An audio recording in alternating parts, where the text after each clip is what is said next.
Então, vamos começar a formalizar aí a matemática financeira. Nós vamos falar primeiro sobre regimes de capitalização de juros.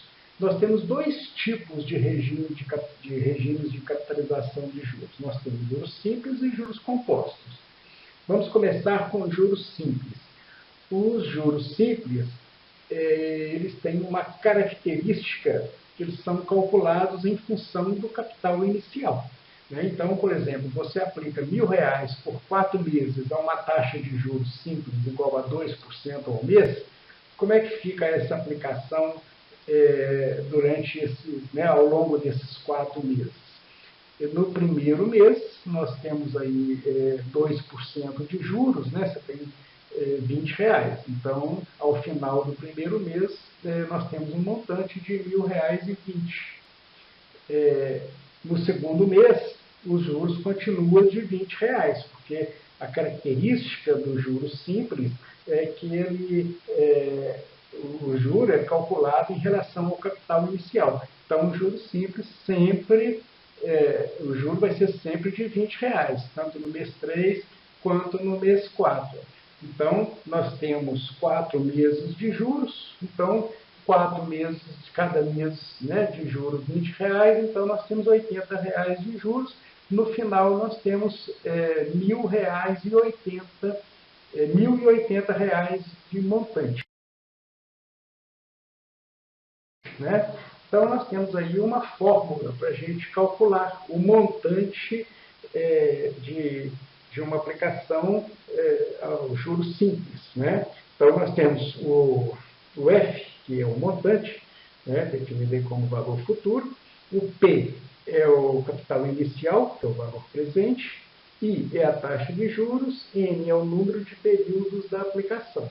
Então, por exemplo, se a gente utilizar essa fórmula aí, com 4 meses de aplicação a uma taxa de 2%, nós vamos obter aí, ao final dos 4 meses um montante de R$1.000 e R$1.080, onde que 1.000 é o capital inicial, 0,02 é a taxa de 2%, 2 dividido por 100, 0,02, vezes 4, que é o nosso período de aplicação.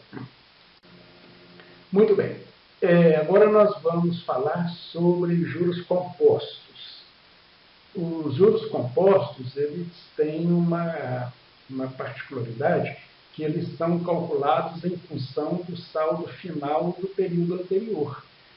Não agora, Então é diferente dos juros simples. Nos juros simples, os juros são calculados em relação ao capital inicial. Aqui não. Aqui nós temos o que a gente chama de juros sobre juros.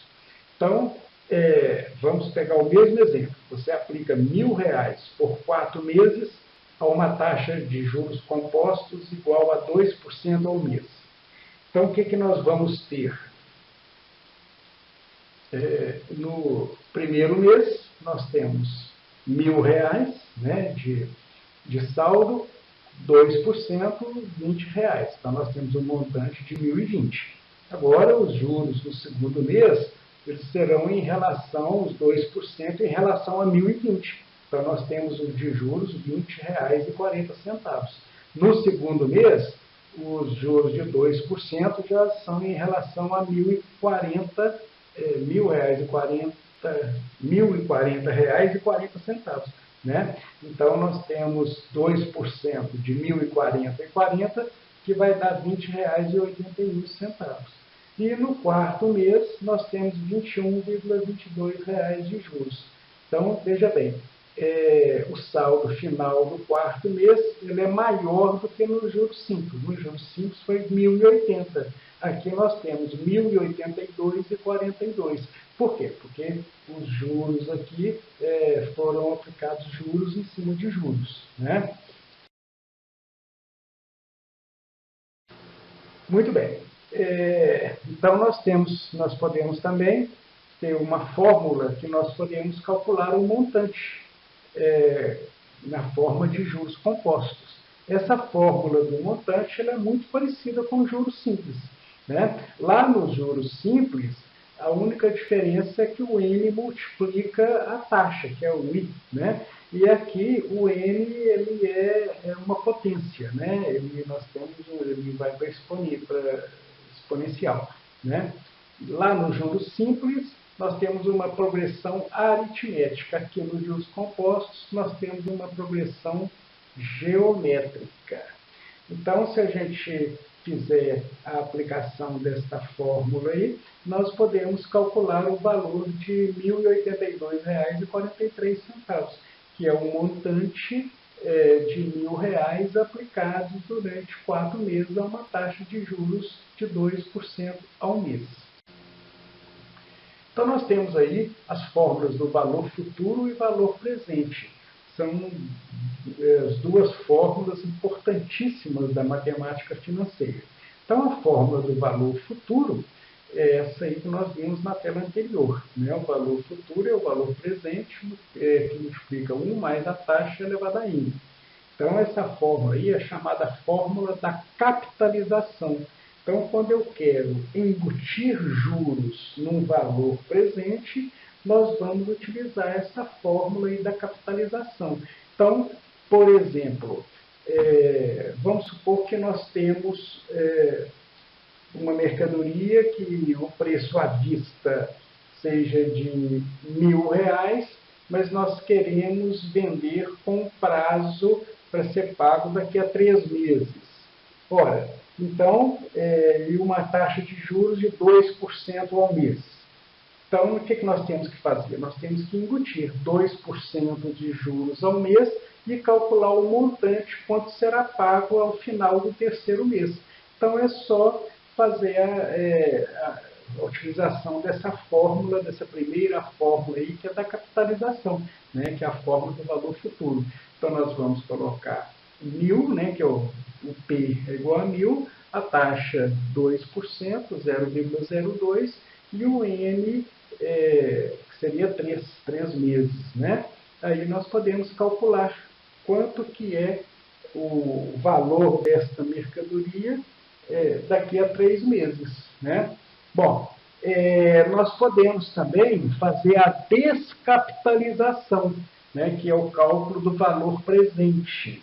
Então, nessa segunda fórmula aí, essa segunda fórmula ela vem da primeira fórmula, né?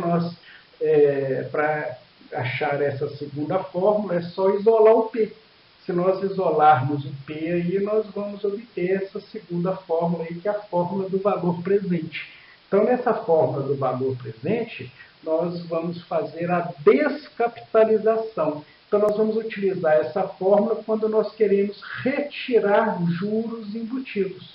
Por exemplo, eu tenho em mãos uma duplicata que vai vencer, um título, né, qualquer, que vai vencer daqui a 3 meses.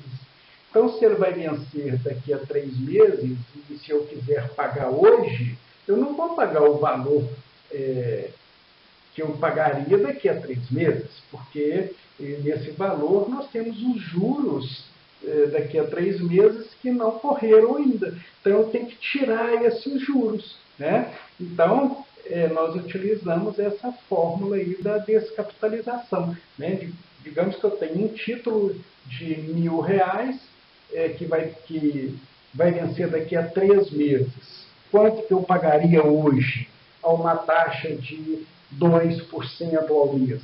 Ora, então seria o F, que é o valor futuro, né, que seria R$ 1.000, mais a taxa seria 0,02 elevado a 3. Então, aí nós podemos calcular o valor presente desse título. Então, nós estamos fazendo uma descapitalização. Então, na matemática financeira, toda hora a gente faz capitalização e também nós precisamos de fazer descapitalização.